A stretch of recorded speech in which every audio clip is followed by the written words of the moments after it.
Friends, video start చేసే ముందు మనం అంథ్రాసైట్ అండ్ బిటుమినస్ కోల్ అంటే ఏంటని తెలుసుకోవాలి.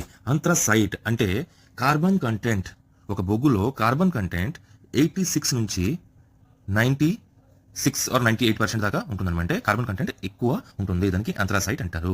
బిటుమినస్ అంటే కార్బన్ కంటెంట్ 44% నుంచి 86% దాకా ఉంటుందన్నమాట. అంటే కార్బన్ కంటెంట్ తక్కువ ఉంటుంది, అంటే దాని స్టాండర్డ్ కూడా తక్కువ ఉంటుంది. అంథ్రాసైట్ అంటే మంచి క్వాలిటీ ఉన్న బొగ్గు అనమాట. బ్యూటిమినస్ అంటే చాలా తక్కువ క్వాలిటీ ఉన్న బొగ్గు. ఇది మీరు అర్థం చేసుకోవాలి. ఓకే, సో ఈరోజు మన క్వశ్చన్ ఏంటంటే, which of the following countries is the leading country in the reserve of anthracite and bituminous coal?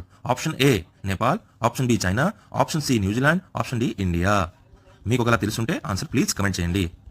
So answer ఏమంచో China, option B China. Answer ఏంటి? చైనా. సో ఎలా గుర్తుపెట్టుకోవాలి? అంథ్రాసైట్ అంటే ఆల్రెడీ మీకు చెప్పాను కదా, ఎక్కువ అనమాట. అంటే కార్బన్ కంటెంట్ ఎక్కువ ఉన్న జనాభా ఉన్న దేశం ఏది అంటే చైనా. ఇలా మీరు కోరిలేట్ చేసుకోవచ్చు. నెక్స్ట్ బిటుమినస్, బిట్ అంటే తక్కువ, చిన్న. తెలుగులో ఏమంటారు తక్కువకి? చిన్న. ఇక్కడ చూడండి,